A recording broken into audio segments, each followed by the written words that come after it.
Et quelqu'un qui est à l'aise, il a cette habitude de parler à beaucoup d'inconnus. Et une fois que tu es confronté à la situation où tu dis « Ah putain, je sais pas si je vais le faire ou je vais pas le faire », bah, tu trouves la motivation nécessaire pour passer à l'action.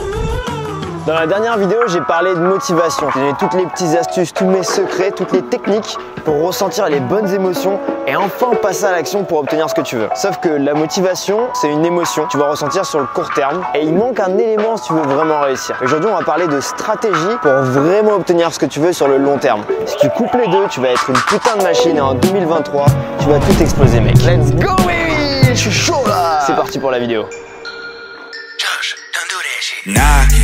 Boots brune on Miley. When I pop out like lightness. Polished, briefcase, no wallet. Ok, donc si on est là, c'est parce qu'on veut apprendre à séduire des filles. Pour séduire des filles, ça implique de changer sa personnalité. Obtenir une nouvelle personnalité qui va attirer des résultats à toi en termes de communication, en termes de charisme. Qu'est-ce qui fait que les filles vont avoir envie de venir vers toi, parler avec toi? Et dans le cadre du changement, il y a quelque chose qui est très important dans le développement personnel, c'est ce qu'on va appeler les habitudes et l'effet cumulé. Comment est-ce que ça fonctionne? Ton identité, c'est un ensemble d'habitudes. Les habitudes, c'est quoi? C'est répondre à un stimulus. Par exemple, si là j'ai mon portable qui vibre, c'est un stimulus.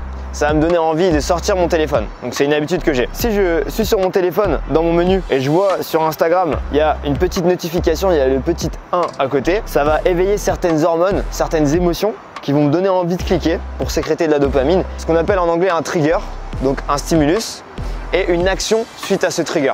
Donc là, je t'ai donné des exemples quand même relativement anodins, sauf que tout le long de ta journée, elle est marquée par des stimulus et une action en réponse à des stimulus. Comme une voiture, elle s'arrête au feu, le feu passe au rouge, elle s'arrête, le feu passe au vert, elle passe. Le but de cette vidéo, ça va être de comprendre comment maîtriser cet aspect de ta vie, donc tout ce qui est stimulus et réponse à ces stimulus, comment maîtriser tes habitudes pour créer cet effet cumulé qui va te permettre stratégiquement de rendre le succès inévitable.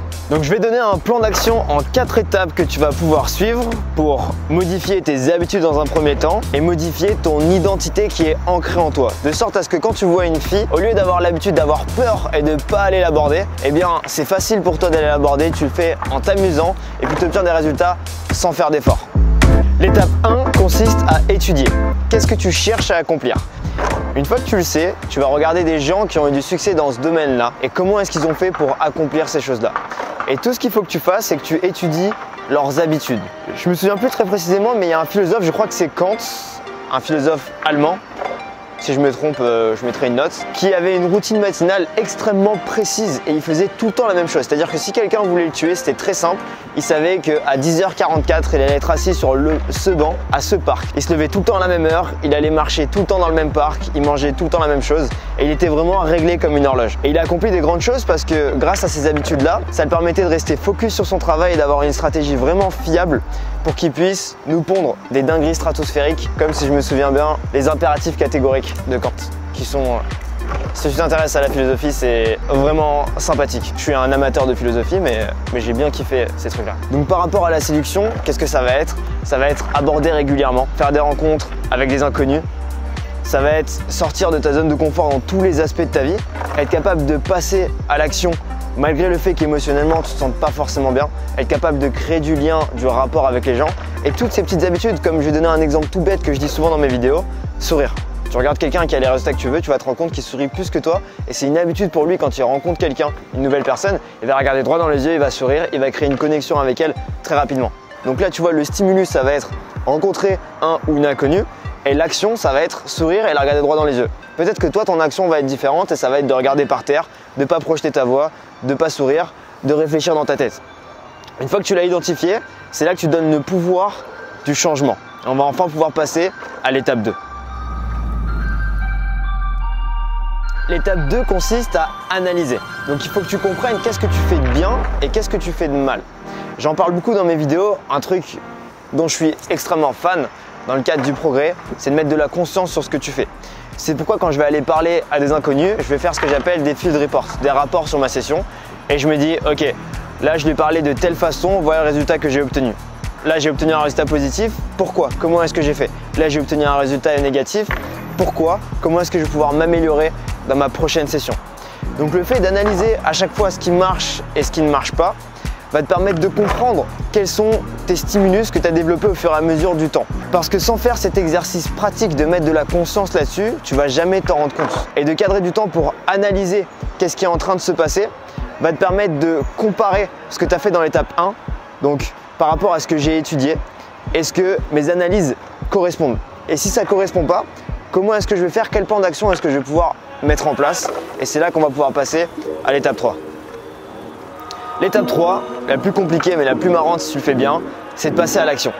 Donc maintenant que j'ai étudié quels sont les comportements qu'il faut que j'ai, quelles sont les nouvelles habitudes qu'il faut que j'adopte pour obtenir ce que je veux, et que j'ai analysé quelles sont mes déficiences, quelles sont les mauvaises habitudes que j'ai, quelles sont les bonnes habitudes, maintenant je vais enfin pouvoir me faire un plan d'action et littéralement passer à l'action. Donc si par exemple j'aborde pas assez d'inconnus, et c'est pour ça que je suis pas à l'aise parce que j'ai pas assez d'expérience de référence, et quelqu'un qui est à l'aise, il a cette habitude de parler à beaucoup d'inconnus, il faut que je me fasse un plan d'action. Donc comme je disais dans la vidéo précédente sur la motivation, ça va être par exemple d'aborder 3 inconnus par jour.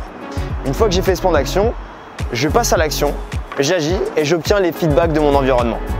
Et pour faire ça, je ne vais pas rentrer dans les détails de fou puisque j'ai fait une vidéo complète à ce sujet-là que tu vas pouvoir retrouver en cliquant sur mon front, là, sur cette zone-là. Et regarde la vidéo sur la motivation, elle va donner tous les détails pour que tu puisses sortir. Et une fois que tu es confronté à la situation où tu dis « Ah putain, je sais pas si je vais le faire ou je vais pas le faire », tu trouves la motivation nécessaire pour passer à l'action. Maintenant que tu es passé à l'action, on va pouvoir entamer la 4e étape qui est ajuster. Tu as obtenu des feedbacks de ton environnement, tu as analysé, tu as étudié, tu as tout plein de données qui vont te permettre de comprendre qu'est-ce qui va te permettre de te rapprocher de tes objectifs ou pas. Il y a la loi de Pareto qui existe, on a sûrement déjà entendu parler, qui dit que 20% sont à l'origine de 80% des résultats. Ce qui fait qu'il faut toujours que tu te concentres sur les 20%, donc l'essentiel, qui vont te permettre d'apporter les 80%. Et dans un premier temps, ces 20%, la réalité, c'est que tu ne les connais pas. Tu peux étudier pour pouvoir t'en rapprocher et puis tâtonner, mais tant que tu n'es pas passé à l'action, tu ne vas pas savoir quels sont réellement les 20%. Et quand tu regardes quelqu'un qui a de l'expérience, je vais prendre l'exemple de la cuisine. Tu prends un chef cuistot qui est ultra expérimenté, il va être capable de te faire une recette hyper bonne, hyper optimisée, en peut-être 10-15 minutes. Tandis qu'il y a un commis de cuisine qui vient juste de rentrer dans une cuisine, peut-être qu'il va lui falloir 2 heures pour faire la même recette et qu'il va moins bien la faire. Et la raison, elle est simple, c'est parce que le chef, c'est pas qu'il a des connaissances en plus, peut-être qu'il en a, mais c'est pas la raison pour laquelle il est plus rapide. Il a tellement d'expérience, il est tellement passé à l'action, il a tellement réitéré et ajusté à la suite de ses actions qu'il a appris quels sont les 20% qui apportent 80% des résultats. Juste la façon avec laquelle il va bouger son poignet, comment est-ce qu'il va organiser sa table de travail, comment est-ce qu'il va utiliser tous ses accessoires, elle va être focalisée sur l'essentiel qui vont lui apporter les 80% des résultats. Alors que à l'inverse, le commis, il va se concentrer sur les 80% qui servent pas à grand chose. Et du coup, il va passer beaucoup de temps à brasser de l'air et le résultat en sera moins bon. On me dit souvent quand on regarde mes caméras cachées que c'est étonnant parce que ce que je dis est très simple. J'en fais pas des caisses, je dis des choses très simples et banales. Et pourtant, ça marche. À un tel point que j'ai même des commentaires qui me disent « Ouais, c'est des actrices ». Bon, c'est que j'ai beaucoup d'argent quand même pour investir dans autant d'actrices vu toutes les caméras cachées que je sors.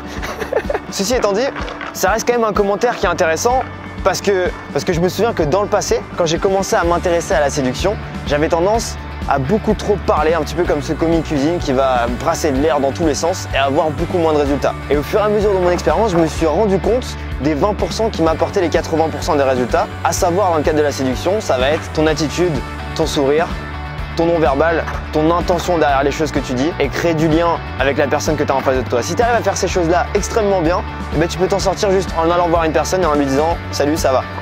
Ça fera beaucoup plus l'affaire que lui donner 4-5 phrases à rallonge avec une routine ultra complexe. Maintenant que tu as le plan d'action, tu sais ce qu'il te reste à faire, tu n'as plus qu'à passer à l'action. Je vais quand même te donner 2 tips pour pouvoir appliquer ce plan de la façon la plus simple, agréable, fluide possible et surtout être sûr que ça marche. Le premier, c'est de t'amuser. Quand tu fais des tâches, il faut quand même que tu te rendes compte que tu as une personnalité différente des personnes que tu as étudiées. Et peut-être que ce qui les amuse, toi, ne t'amuse pas. Et peut-être que tes 20% vont être différents que les 20% d'une autre personne. Donc c'est pour ça qu'il faut non seulement étudier, analyser, agir, mais surtout ajuster. Et quand tu ajustes, il faut que tu te rendes compte que si une tâche t'ennuie, tu n'es pas obligé de la faire. Essaie de trouver des alternatives. Je te donne un exemple. j'aurais très bien pu monter mon business en écrivant un livre, en écrivant un blog. Personnellement, écrire, j'ai écrit beaucoup de posts et ça me dérange pas d'écrire, mais faire ça tous les jours, ça me fait un peu chier. Je sais qu'il y a des gens qui prennent beaucoup plus de plaisir à écrire qu'à enregistrer une vidéo. Moi, me mettre devant une caméra et parler comme ça dans la rue, ça m'amuse. Donc, je préfère largement prendre cette habitude-là et je préfère me dire quand je me lève le matin, je vais tourner une vidéo, plutôt que de me dire je dois écrire 4-5 articles sur mon blog. C'est un exemple. Un autre exemple que je peux te donner, je faisais beaucoup de contenu vertical sur TikTok, mais je me suis rendu compte que je suis beaucoup plus à l'aise avec le format YouTube parce que j'ai vraiment l'impression d'aider mon audience et c'est pas quelqu'un qui reste 10 secondes sur son téléphone en train de regarder une vidéo, de liker, de la partager avec son pote et puis ça n'a aucun impact dans sa vie. Je préfère qu'il y ait moins de monde qui regarde mes vidéos, mais que les gens qui le regardent, ils l'appliquent et qu'ils aient vraiment des résultats dans leur vie, plutôt qu'un million de personnes qui regardent 5 secondes de vidéo et que ça change rien du tout. Donc voilà, le premier tip c'est de s'amuser. Et le deuxième tip que je vais donner c'est d'y aller crescendo, d'y aller au fur et à mesure. Parce que ce qui se passe quand tu démarres une année et que tu prends des nouvelles résolutions, t'es motivé, t'es très motivé. Tu dis ok là je vais aller à la salle, je vais obtenir ce physique, je vais faire ça dans ma carrière, je vais obtenir tous les objectifs que j'ai envie de faire, je vais réussir à les faire parce que là je suis motivé. Et puis au fur et à mesure du temps, cette motivation elle va baisser, c'est totalement naturel et c'est totalement humain. Et la raison pour laquelle elle baisse, c'est parce que tu te fixes des standards qui sont trop hauts par rapport à ton identité actuelle. Donc je répète, tu te fixes des standards qui sont trop hauts par rapport à ton identité actuelle. Si ton identité actuelle, c'est d'être un mec qui fait pas de sport et que d'un coup tu décides d'avoir un physique très stylé, donc de changer ton identité et que du coup tu prends la diète d'Arnold Schwarzenegger et tu prends l'entraînement d'Arnold Schwarzenegger, tu vas vite péter les plombs parce qu'il y a une incongruence entre ton identité actuelle et la diète et l'entraînement d'Arnold. Donc ce qu'il faut que tu fasses, c'est que tu ailles crescendo, un petit peu comme si tu montais une échelle étape par étape et que tu développais ces habitudes au fur et à mesure. On peut prendre l'exemple de ma chaîne YouTube. Au tout début, j'ai posté une vidéo toutes les 3-4 semaines, puis je me suis mis à poster une vidéo par semaine, puis je me suis mis à poster une vidéo toutes les 2 semaines. Comment est-ce que j'ai fait ça? J'ai appliqué exactement le processus en 4 étapes que tu viens de voir pour obtenir mon objectif qui était d'obtenir 1000 abonnés avant 2023. J'ai réussi à le faire. Et à la fin de 2023, j'avais un rythme de 2 vidéos par semaine qui me permettait d'être productif et de m'amuser en faisant mes vidéos. Mais tu vois, si dès le début je m'étais dit ok je vais faire 4 vidéos par jour, j'aurais jamais tenu le rythme parce que c'est pas mon identité actuelle. Et je la développe au fur et à mesure sans culpabiliser en regardant à droite et à gauche. Parce que c'est très simple de scroller sur Instagram, de voir un mec avec un physique de fou et te dire ah putain, moi je suis nul par rapport à ce mec, il va te montrer son entraînement de 4 heures et tu dis ah ouais, si je fais pas un entraînement de 4 heures, je vais pas y arriver. Tu vas à la salle, tu fais ton entraînement d'une demi-heure et tu dis ah bah en fait c'est peut-être pas pour moi, j'ai un problème psychologique, je sais pas ce qui se passe. Sauf que la réalité elle est différente. Moi pour devenir coach, ça m'a pris 8 ans et durant ces 8 ans, bah, j'ai pas toujours autant travaillé que maintenant, ça s'est fait de façon progressive et constante. Et dis-toi bien une chose, c'est que si tu veux tenir une habitude et vraiment changer ton identité, il faut que tu commences à mettre en place des actions sur lesquelles tu peux t'engager au moins sur 1 an. Si tu te dis pas je peux faire cette diète pendant 1 an, ça sert à rien de la faire. Si tu te dis pas je peux faire ces exercices pendant 1 an, c'est que tu vas pas y arriver. Donc moi je sais qu'au début je me disais bah, une vidéo par mois sur YouTube, je pouvais m'engager à le faire. Puis ensuite une vidéo par semaine, puis ensuite 2 vidéos par semaine, au fur et à mesure que mon identité évolue. Ouais, je me suis un petit peu étalé sur ces 2 tips, mais j'espère que ça aura pu t'aider. Comme d'habitude, si tu veux aller plus loin dans le contenu, si tu apprécies ce que tu vois sur YouTube, j'ai un groupe Telegram que tu peux rejoindre avec des podcasts quotidiens et des vidéos quotidiennes, et un groupe Facebook où Alan publie un post par jour où il t'explique des conseils bien plus poussés au niveau de la séduction qu'on peut pas forcément partager sur YouTube. Et sinon on se retrouve la semaine prochaine pour une autre vidéo. N'hésite pas à me dire si t'as kiffé. Je te souhaite une bonne année, j'espère que tu vas tenir tes résolutions et appliquer cette vidéo pour changer ta vie. C'était Nabs, bisous.